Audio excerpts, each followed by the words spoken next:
Welcome to my channel and আমি মুমিন হোসেন। আপনারা দেখছেন মুমিন টেক ভিডিও। সো ভিউয়ার্স, আজকের এই ভিডিওটি আপনাদের জন্য খুব স্পেশাল এন্ড ইম্পর্টেন্ট একটি ভিডিও হতে যাচ্ছে।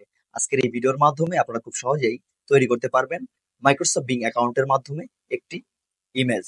সো কিভাবে আপনারা এই ট্রেন্ডিং এআই ইমেজ গুলো তৈরি করবেন, আজকের এই ভিডিওর মাধ্যমে আপনারা এটি খুব সহজেই শিখে নিতে পারবেন। তো চলুন তাহলে কথা না বাড়িয়ে ভিডিওটির মূল টপিকে চলে যাওয়া যাক।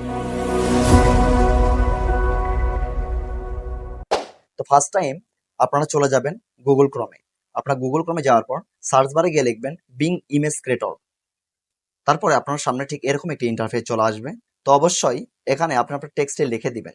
আপনি চাইলে আপনি এখান থেকে অন্যান্য ইমেজ জেনারেট করে নিতে পারবেন আপনার মনের মতো টেক্সটটি দিয়ে। শুধু আপনি এখানে টেক্সটটি লিখে দিলে আপনার এরকম একটি ইমেজ তৈরি হয়ে যাবে। আর এই ফটোটি তৈরি করার জন্য যে টেক্সটটি আমি এখানে লিখে দিয়েছি, অবশ্যই সেই টেক্সটটি আমি আপনাদের ডিসক্রিপশন বক্সে দিয়ে দিব, আপনারা সেখান থেকে দেখে নেবেন। তো দেখুন, খুব সহজেই আমাদের কিন্তু ইমেজটি জেনারেট হয়ে গেছে। আপনি চাইলে এরকম ইমেজ তৈরি করে আপনিও আপনার টিকটক অ্যাকাউন্টে ব্যবহার করতে পারবেন, অথবা ফেসবুক প্রোফাইলে ব্যবহার করতে পারবেন, অথবা অন্যদেরও এরকম ইমেজ আপনি তৈরি করে দিতে পারবেন। সো ভিউয়ার্স, আপনি যদি আমার চ্যানেলে নতুন হয়ে থাকেন তাহলে চ্যানেলটি অবশ্যই সাবস্ক্রাইব করে দিবেন। আর ভিডিওটি যদি আপনাদের কাছে ভালো লেগে থাকে তাহলে অবশ্যই একটি লাইক করে দিবেন।